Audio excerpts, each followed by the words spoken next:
Welcome back everyone. ये the Hindu का कल का एडिटोरियल है। काफ़ी इम्पॉर्टेंट है ये, क्योंकि सस्टेनेबल डेवलपमेंट गोल्स रिपोर्ट आई है 2023 की, जिसमें इंडिया की रैंकिंग है 112। तो अब ये आर्टिकल जो है ये वनडे एग्ज़ाम्स के लिए इम्पॉर्टेंट है और ऐसे ही मेंस के लिए भी ये इम्पॉर्टेंट है। मेंस के लिए जनरल स्टडीज़ पेपर 2, पेपर 3 और ऐसे राइटिंग में हेल्प करेगा। और अगर प्रीलिम्स के लिए और वनडे एग्ज़ाम्स के लिए देखें तो वो हमें देखना होगा कि सस्टेनेबल डेवलपमेंट गोल्स क्या हैं, ब्रटलैंड कमीशन क्या है इसी से रिलेटेड, और ऐसे ही नेप क्या है, that is national education policy 2020 क्या है, और OECD क्या है। ये सारे के सारे इन चीज़ों को आर्टिकल में मेंशन करा गया है। तो आर्टिकल क्या है, aligning higher education with the United Nations sustainable development goals, कि हम अपनी हायर एजुकेशन को कैसे ऑर्गेनाइज करें, अलाइन करें, या फिर इसको कैसे प्लान करें कि इन गोल्स को अचीव करा जा सके बाय 2030। क्योंकि जितने भी मेंबर्स हैं यूनाइटेड नेशंस के, उन्होंने ये एग्रीमेंट करा हुआ है कि बाय 2030 इन गोल्स को अचीव करना है। तो इस एडिटोरियल में बताया गया है कि कैसे हम अपनी नेशनल एजुकेशन पॉलिसी का यूज़ करके इन गोल्स को अचीव कर सकते हैं। तो सबसे पहले तो हम देखेंगे कि सस्टेनेबल डेवलपमेंट गोल्स हैं क्या। अच्छा, जो ये रिपोर्ट आई है इसमें जो टॉप अचीवर्स हैं वो हैं फिनलैंड, स्वीडन एंड डेनमार्क। 17 गोल हैं इसमें सस्टेनेबल डेवलपमेंट में।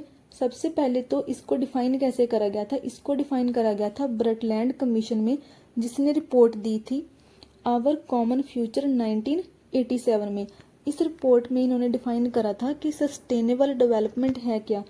तो ये क्या है कि एक development which meets the needs of the present without compromising the ability of future generations to meet their own needs.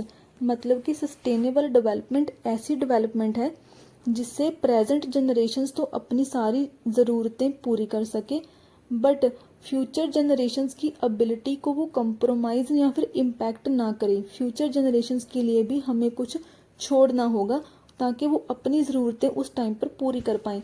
तो ये बताया गया था इस डेफिनेशन के रिगार्डिंग ब्रटलैंड कमीशन में। तो United Nations sustainable development goals जो हैं वो 17 गोल्स हैं। इन 17 गोल्स में आगे फर्दर फिर 169 टारगेट्स हैं, जो कि 193 यूनाइटेड नेशंस मेंबर स्टेट्स ने अचीव करना है। इन सारे गोल्स को, इन 17 गोल्स को कितनी कंट्रीज़ ने, 193 कंट्रीज़ ने। अब ये फैक्चुअल डेटा याद रखना होगा किसी भी वनडे एग्ज़ाम के लिए, और ये प्रीलिम्स के लिए भी याद रखना पड़ेगा। और ये गोल्स कब तक अचीव करने हैं, बाय 2030 तक। अब इस सस्टेनेबल डेवलपमेंट गोल में 3 मेन एलिमेंट्स हैं, वो है social sustainability, economic sustainability and environmental sustainability. ये क्या कहती है सोशल सस्टेनेबिलिटी, कि हमें सोशल इंक्लूजन लेके आनी होगी, और ये सोशल इंक्लूजन और सोशल सस्टेनेबिलिटी फ्यूचर जनरेशंस के लिए भी होनी चाहिए। ऐसे ही है economic sustainability and environmental sustainability. Environmental sustainability मतलब कि क्लाइमेट से रिलेटेड हमें अपनी अर्थ का जो इन्वायरमेंट है उसको प्रोटेक्ट करके रखना होगा ताकि फ्यूचर जनरेशंस भी सर्वाइव कर पाएँ। तो ये था sustainable development goals one day exam के लिए बेसिक इन्फॉर्मेशन। तो अब इस आर्टिकल में हम देखें, ये नेप हम तब देखें जब इस आर्टिकल में आएगा ये। तो ये आर्टिकल क्या कहता है, that the United Nations sustainable development goals are a set of 17 goals with 169 targets that all 193 United Nation member states have agreed to try to achieve by 2030। तो ये पहले बता दिया गया है कि जितने भी ये गोल हैं यूनाइटेड नेशंस के 17 गोल्स हैं, और उनमें 169 टारगेट्स हैं जो कि 193 कंट्रीज़ ने अचीव करने हैं बाय 2030। और क्या बोला गया है, the SDGs are a matter of urgency. Matter of urgency का मतलब कि बहुत ही ज़रूरी काम, ऐसा काम जिसको जल्दी से जल्दी पूरा करा जाना चाहिए। और जो अलाइन विद मीन वर्ड है, इसका मतलब होता है कि ऐसे किसी चीज़ को प्लान करना, ऐसे ऑर्गेनाइज करना कि जो पर्टिकुलर गोल हमें अचीव करना है वो पूरा हो पाए। और हार्नेस का मतलब होता है एक्सप्लॉइट करना, रिसोर्सेज का अच्छे वे में यूज़ करना ताकि पूरा का पूरा फ़ायदा लिया जा सके। तो अब ये नेक्स्ट लाइन क्या कहती है, SDGs are a matter of urgency. SDGs जो हैं वो मैटर ऑफ अर्जेंसी हैं, बहुत ही ज़्यादा ज़रूरी एक मैटर है वो। And actions by all countries both developed and developing to end poverty and other socio economic and environmental problems should align with strategies that improve the standard of life and education, reduce inequality and harness economic growth।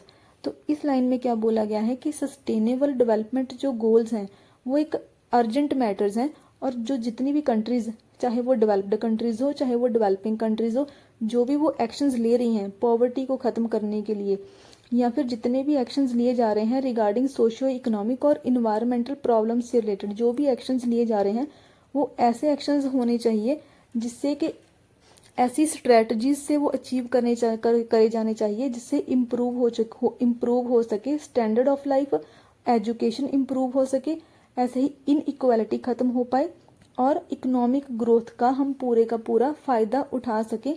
ऐसी हमें actions लेने होंगे, ऐसी strategies से इन actions को align करना होगा, दोनों ही डेवलप्ड कंट्रीज़ को भी और डेवलपिंग कंट्रीज़ को भी, to end all these problems of poverty and socio economic and environmental problems.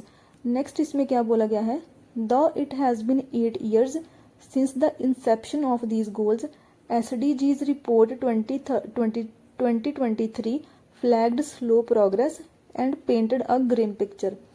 Okay, इसमें क्या बोला गया है, इंसेप्शन का तो सबसे पहले मतलब होता है आगमन, शुरुआत होना किसी भी चीज़ का, बिगनिंग होना, और फ्लैग का मतलब होता है कि किसी इशू को रेज करना, या फिर इसका मीनिंग होता है कि किसी चीज़ की तरफ ध्यान लेके जाना जो कि काफ़ी ज़्यादा इम्पोर्टेंट है, उसकी तरफ ध्यान लेके जाना।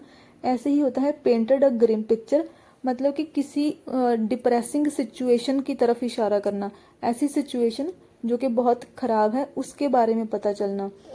तो इस लाइन में फिर अब क्या बोला गया है, though it has been 8 years since the inception of these goals, चाहे ये जो गोल्स जो हैं इनको आए हुए, इनका स्टार्ट हुए 8 साल हो चुके हैं। The SDG report 2023 flagged slow progress, लेकिन जो SDG 2023 की रिपोर्ट है उसने इशू क्या रेज करा है, उसने क्या फ्लैग करा है कि स्लो प्रोग्रेस है इन गोल्स को अचीव करने के लिए। And painted a grim picture due to prolonged effects of कोविड-19, impacts of the climate crisis, the Russia-Ukraine conflict and a weak global economy।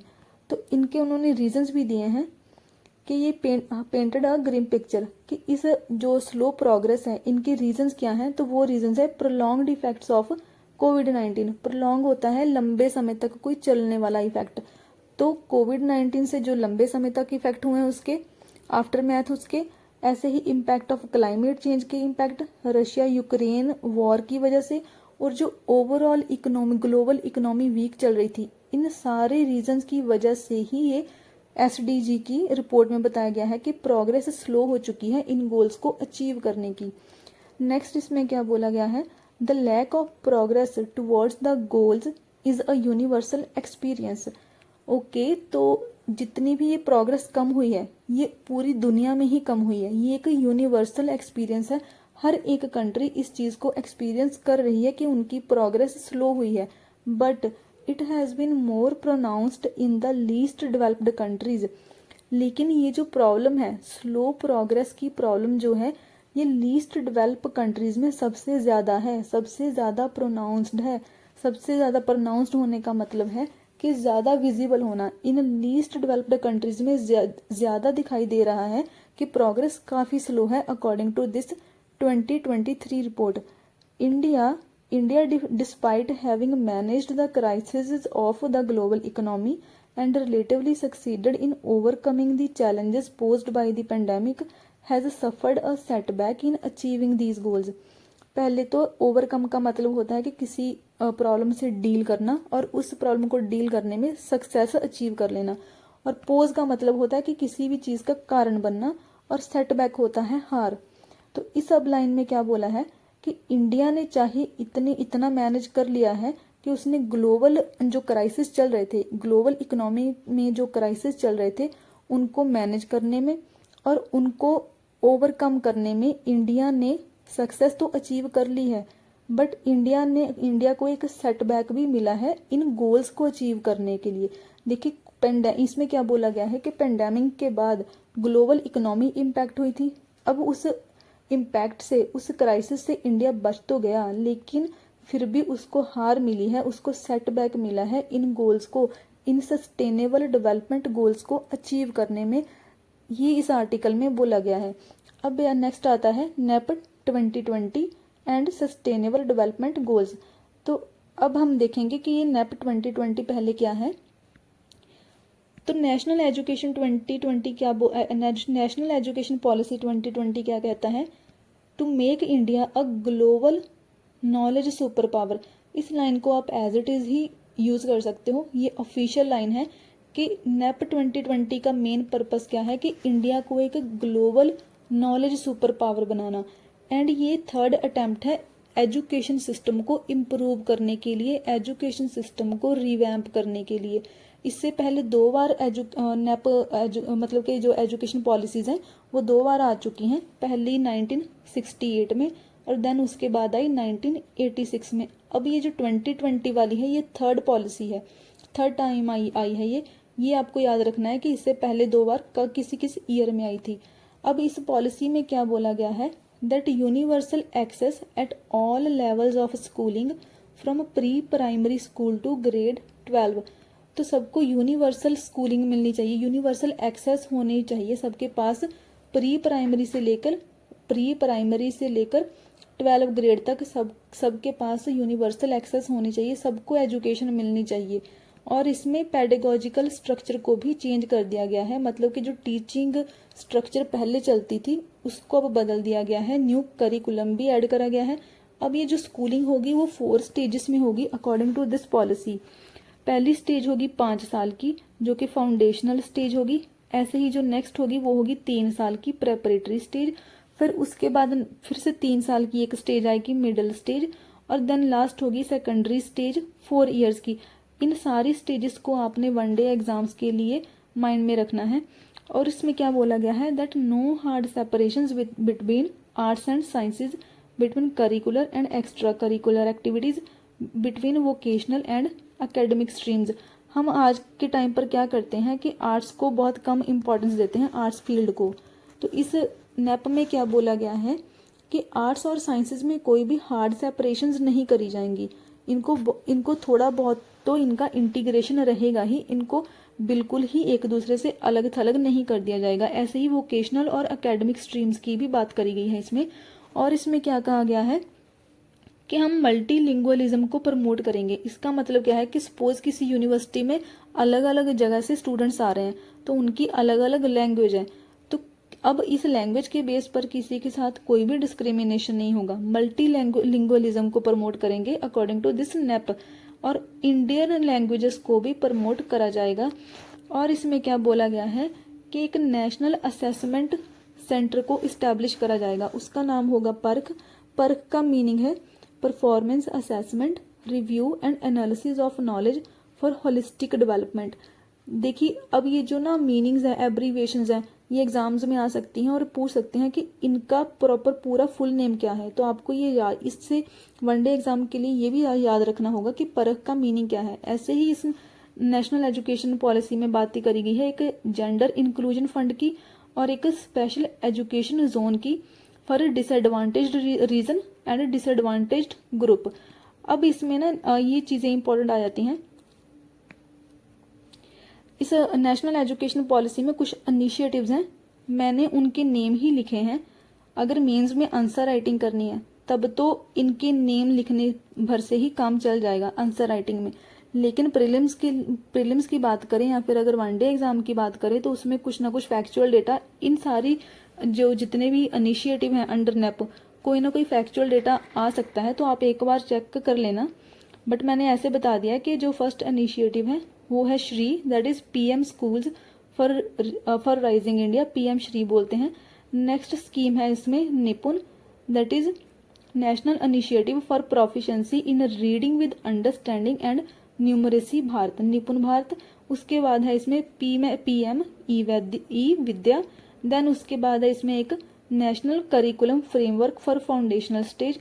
Then है इसमें निष्ठा, और उसके बाद है एन डियर, और इसमें एक क्या बोला, अच्छा ये तो इसमें हो गया कि इनिशिएटिव्स कौन से हैं इस पॉलिसी के अंदर, तो 6 इनिशिएटिव दिए गए हैं, 6 इसमें फर्दर स्कीम है, इसमें सब डिविजन्स हैं।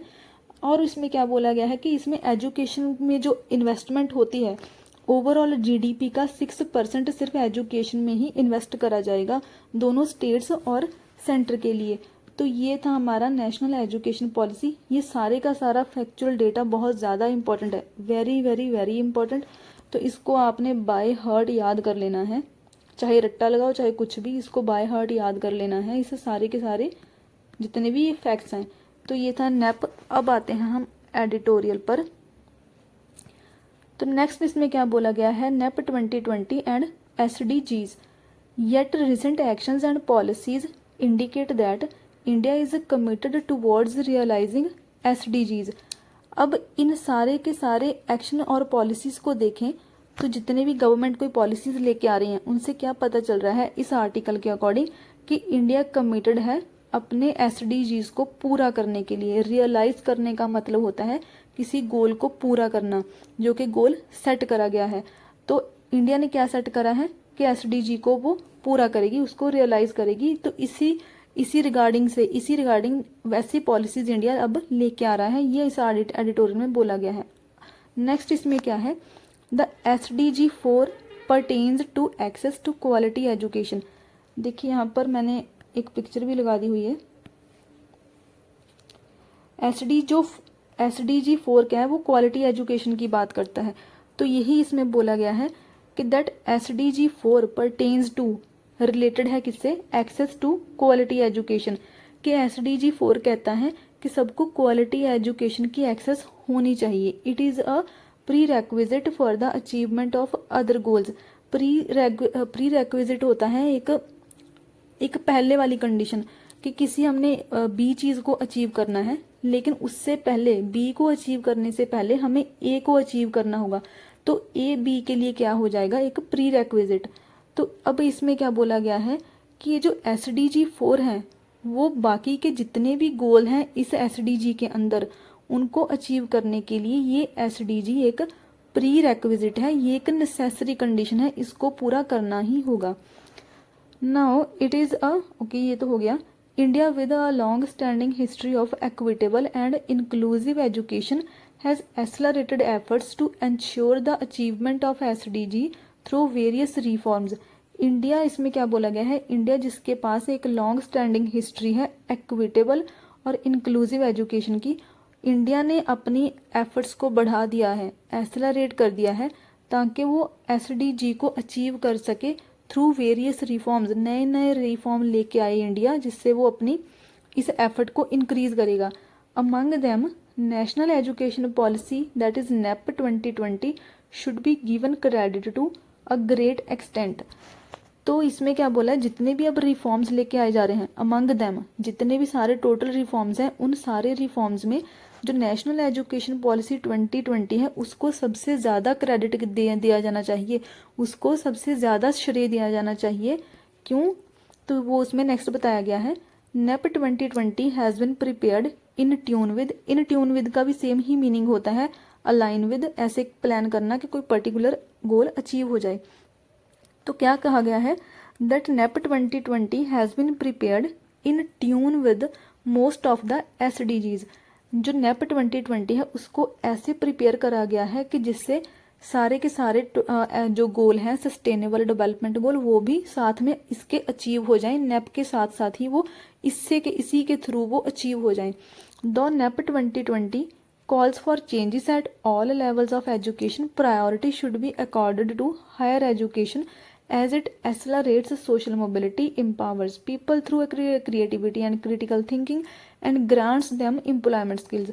ओके, तो ये लाइन क्या कहती है कि चाहे नेप 2020 में ये बोला गया है कि जितने भी एजुकेशन के लेवल हैं सारे के सारे लेवल्स में चेंजेस आनी चाहिए, but according to this author, according to this editorial, ये बोला गया है कि चाहे सारे के सारे लेवल्स पर आप चेंजेस लेके आ जाओ according to NEP 2020, but priority जो होगी वो हायर एजुकेशन को दी जानी चाहिए।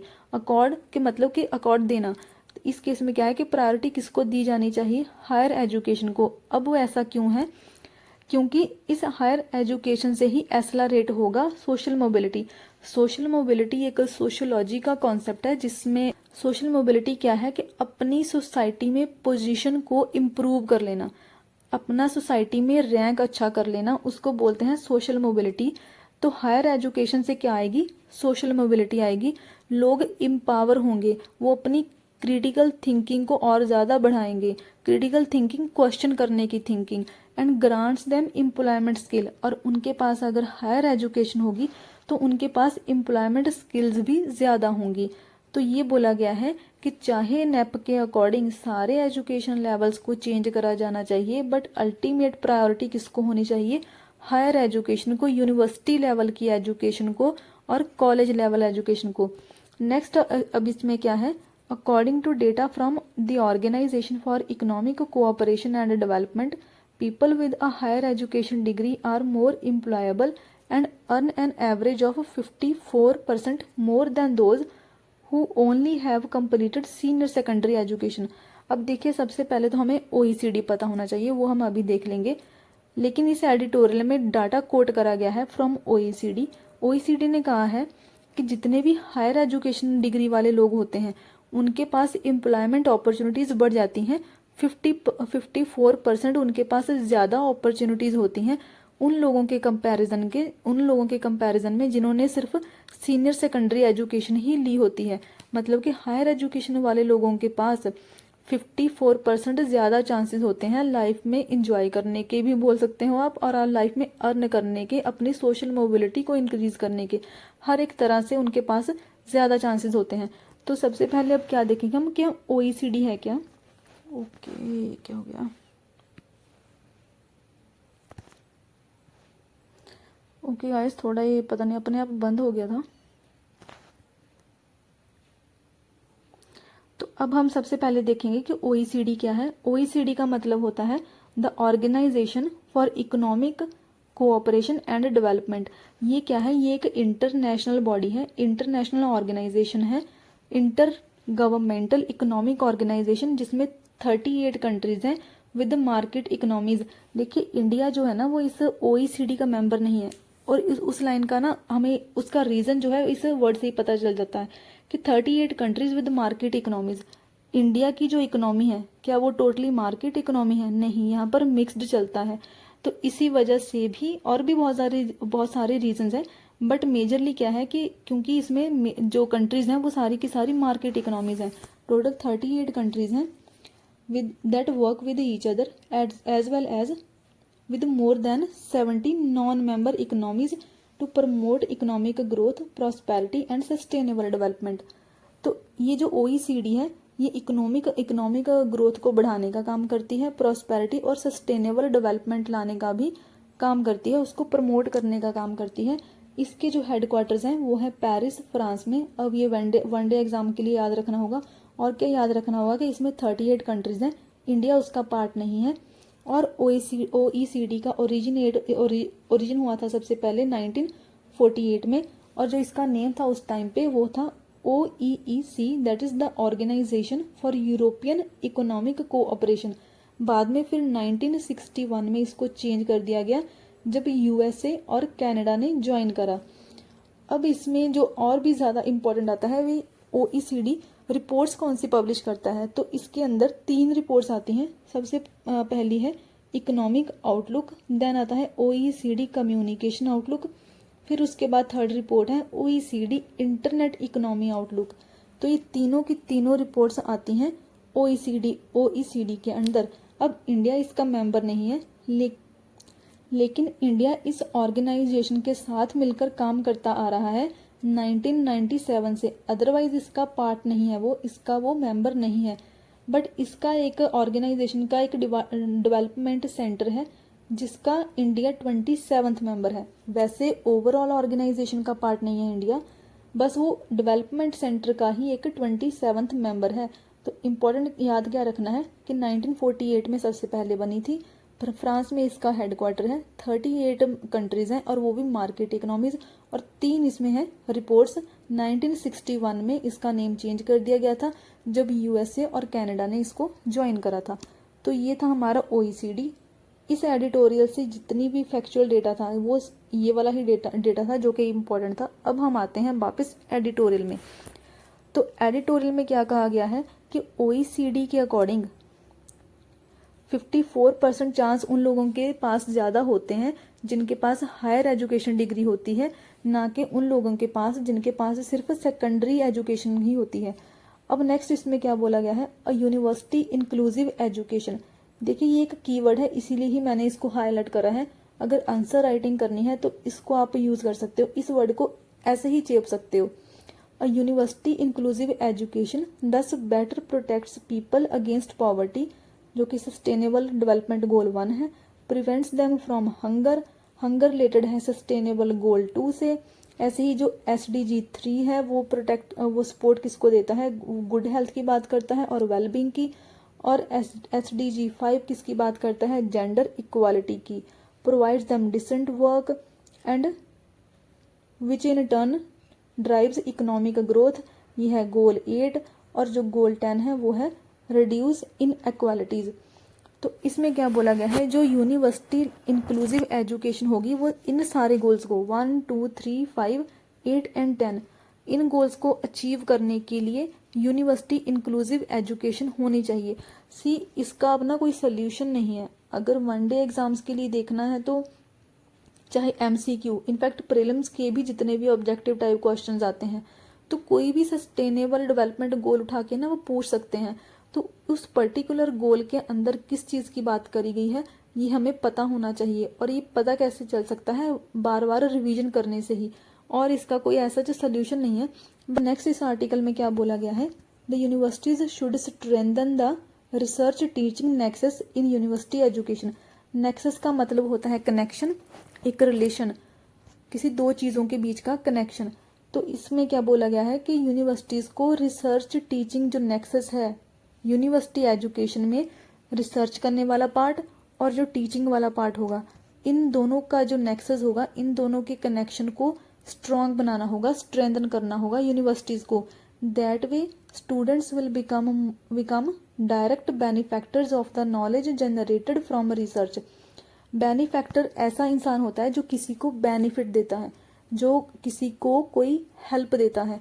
तो इसमें क्या बोला गया है कि अगर ये वाला जो रिसर्च टीचिंग नेक्सस ये बहुत ज़्यादा स्ट्रॉन्ग हो जाएगा तो उसके बाद फिर जो स्टूडेंट्स होंगे जिन्होंने रिसर्च के थ्रू नॉलेज गेन करी, उस रिसर्च का यूज़ करके वो खुद भी बेनिफैक्टर बन सकते हैं, वो खुद भी किसी को हेल्प कर सकते हैं उस रिसर्च से जिससे उन्होंने नॉलेज गेन करी। नेक्स्ट इसमें क्या बोला गया है, multi disciplinary and interdisciplinary systems of education produce multi talented people who can pursue research. तो अगर मल्टी डिसिप्लिनरी एजुकेशन सिस्टम होगा और ऐसे ही अगर इंटर डिसिप्लिनरी एजुकेशन सिस्टम होगा तो उससे मल्टी टैलेंटेड लोगों की प्रोडक्शन होगी और वो क्या परस्यू कर पाएंगे, फिर वो रिसर्च की फील्ड में भी वो काम कर पाएंगे and find innovative solutions to global challenges. और जितने भी ग्लोबल चैलेंजेस हैं उनके रिगार्डिंग फिर वो सॉल्यूशंस भी लेके आ सकते हैं क्योंकि उन्होंने कोई पर्टिकुलर रिसर्च को फॉलो करा। अब ये चैलेंजेस कौन से बोले गए हैं, such as affordable and clean energy goal 7, sustainable cities and communities goal 8, climate change and global warming goal 13, as well as studying their impact on the economy and earth. तो next line क्या कहती है, sustainable development is possible only if we radically change the way we produce and consume. Production और consume वाला जो गोल है वो 12 गोल है। तो इसमें क्या बोला गया है कि अगर सस्टेनेबल डेवलपमेंट अचीव करनी है वो तभी पॉसिबल है अगर हम अपने प्रोड्यूस करने को और अपने कंज्यूम करने के वे को रेडिकली चेंज कर देते हैं। रेडिकली का मतलब होता है जो एक कन्वेंशनल और या फिर एक ट्रेडिशनल वे लंबे समय से चला आ रहा हो उसका टोटल ऑपोजिट कर देना, उसको कम्प्लीटली चेंज कर देना। तो हमें अपने वेज को चेंज करना होगा इन गोल्स को अचीव करने के लिए। Innovative solutions and startups must be developed in collaboration with private companies. देखिए अब इस आर्टिकल में बोला गया है कि हमें सिर्फ पब्लिक कंपनीज यानी कि गवर्नमेंट वाली कंपनीज की बात ही नहीं करनी होगी, हमें प्राइवेट कंपनीज के साथ भी कोलैबोरेट करना होगा, उनके साथ भी जुड़ना होगा, ताकि इनोवेटिव सॉल्यूशंस लेके आए जाएं, नए नए स्टार्टअप्स लेके आए जाएं। और इनकी बात कहाँ पर करी गई है, गोल 9 में। नेक्स्ट क्या बोला गया है, इंट्रोड्यूसिंग वैल्यू बेस्ड एजुकेशन। अब ये भी एक कीवर्ड है, आंसर राइटिंग में आप वैल्यू बेस्ड एजुकेशन वर्ड को यूज कर सकते हो। तो क्या बोला गया है, introducing value based education will help citizens become responsible towards self, society and the planet and help our nation achieve life on land goal 15। तो इसमें क्या बोला गया है कि अगर वैल्यू बेस्ड एजुकेशन होगी तो उससे सिटीजन्स एक तो खुद की भी हेल्प कर पाएंगे, सोसाइटी की भी, इस पूरे प्लैनेट की भी, ऐसे ही नेशन का जो एक गोल है लाइफ ऑन लैंड, इसको अचीव करने में भी वो हेल्प कर पाएंगे। लास्ट पार्ट है इस एडिटोरियल का, suggestions and concluding remarks. Concluding remarks होते हैं किसी भी स्पीच या किसी भी बात के जो एंडले रिमार्क्स होंगे। एंड तो इसमें क्या कहा गया है, NEP 2020 demands that Indian higher education to be committed to mapping its day to day operations with SDG. Mapping का मतलब होता है ट्रैक करना। तो इसमें क्या बोला गया है कि जो नेप 2020 है वो क्या कहती है कि अपने इंडियन हायर एजुकेशन को, अपनी एक्टिविटीज़ को, अपनी डे टू डे ऑपरेशंस को ट्रैक करना होगा कि क्या वो जो ऑपरेशंस हैं, क्या वो एक्शंस जो हैं वो एसडीजी के अकॉर्डिंग चल रहे हैं कि उन। नेक्स्ट है ranking universities according to the achievement of SDG is a welcome move but is still inadequate to meet the SDG deadline. ये क्या कहती है कि यूनिवर्सिटीज़ को ऐसे रैंक करा जाता है एसडीजी की अचीवमेंट के अकॉर्डिंग। तो ऑथर ने इसमें क्या बोला है कि ये रैंकिंग तो रैंकिंग वाली जो मूवमेंट है, यूनिवर्सिटीज़ को रैंक करने वाली जो मूव है, ये इम्पॉर्टेंट तो है, ये एक वेलकम मूव है, अच्छी मूव है ये, बट ये इनएडिक्वेट है एसडीजी की डेडलाइन को अचीव करने के लिए जो कि 2030 है। सफिशेंट नहीं है ये जो रैंकिंग है ना, इस एडिटोरियल के अकॉर्डिंग ये रैंकिंग यूनिवर्सिटीज़ की सफिशेंट नहीं है, और भी कुछ करना होगा। तो to accelerate the progress towards achieving 2030 agenda, stakeholders of higher education should be educated and oriented so that none of their activities leave any SDG behind। Stakeholders होते हैं जो कि वैसे इसको बिजनेस से रिलेट करके यूज़ करा जाता है। तो स्टेक होल्डर ऐसा कोई भी इंसान हो सकता है जो कि किसी बिजनेस में इन्वेस्ट करता हो, उससे रिलेटेड पॉलिसीज बनाता हो। अब इस आर्टिकल से रिलेटेड अगर देखें हम, तो इसमें क्या बोला गया है कि अगर हमने 2030 एजेंडा को, 2030 तक गोल्स को अचीव करना है, तो उसके लिए अगर हमने प्रोग्रेस को एक्सेलरेट करना है, तो उसका अल्टीमेट सोल्यूशन क्या होगा कि जो हायर एजुकेशन के स्टेक होल्डर्स हैं, मतलब कि जितने भी वो लोग जो हायर एजुकेशन के लिए पॉलिसीज बना रहे हैं, वो खुद भी एजुकेटेड और ओरिएंटेड होने चाहिए। ओरिएंटेड मतलब कि ऐसा इंसान जो कि डिटर्मिनेंट, जो कि फुल ऑफ डिटर्मिनेशन हो, वो अपने गोल्स को अचीव करने के लिए काम करने वाला हो। तो वो जो स्टेक होल्डर्स हैं वो खुद भी एजुकेटेड होने चाहिए और ओरिएंटेड होने चाहिए, ताकि जितने भी ये एसडीजी हैं ये सारे के सारे पीछे न रह जाएं सिर्फ उनकी पॉलिसीज़ की वजह से, उनकी एक्टिविटीज़ की वजह से। The 56,205 higher educational institutions and universities in India should work together. बस ये एक नंबर है, इंपॉर्टेंट नहीं है, कि जितने भी हायर एजुकेशनल इंस्टीट्यूशंस और यूनिवर्सिटीज़ हैं उनको साथ साथ में काम करना होगा। Universities should come out reinvigorated and play a part in the education, innovation, culture and civic life of their local communities.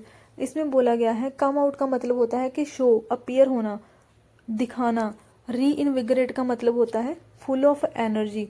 तो यूनिवर्सिटीज़ को खुद को ऐसे प्रेजेंट करना होगा, ऐसे दिखाना होगा कि वो फुल ऑफ एनर्जी हैं, नई नई वो चीज़ें करेंगी और प्ले करेंगी अ पार्ट इन एजुकेशन, वो एक रोल अदा करेंगी एजुकेशन में, इनोवेशन में।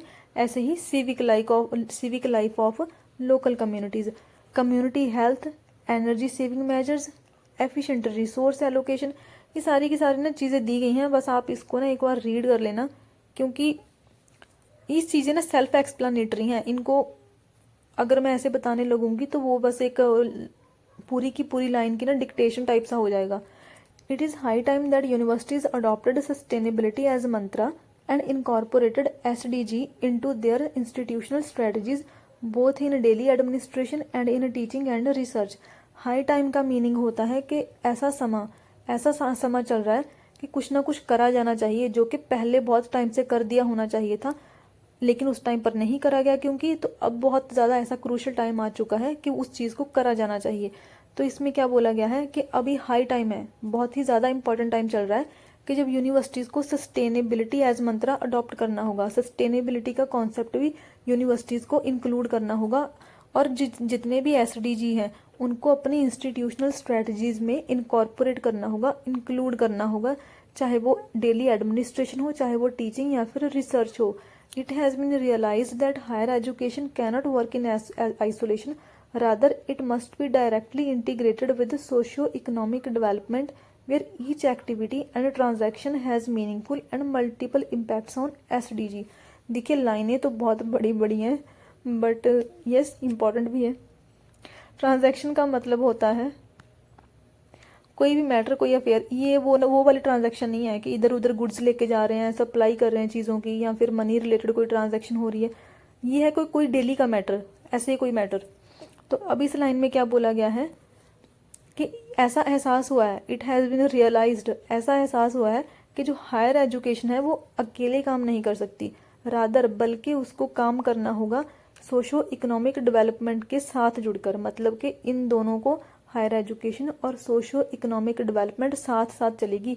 एजुकेशन अकेले नहीं चल सकती, चाहे वो कोई भी एक्टिविटी हो, where each activity and transaction, कोई भी एक्टिविटी चाहे हो रही है इस चीज़ से अब रिलेटेड, चाहे कोई भी मैटर चल रहा हो, उसका इम्पैक्ट अगर है इन एसडीजी पर, तो वो इम्पैक्ट मीनिंगफुल होना चाहिए। That last line is every citizen must feel that the universities contribute directly to their well-being and nation building।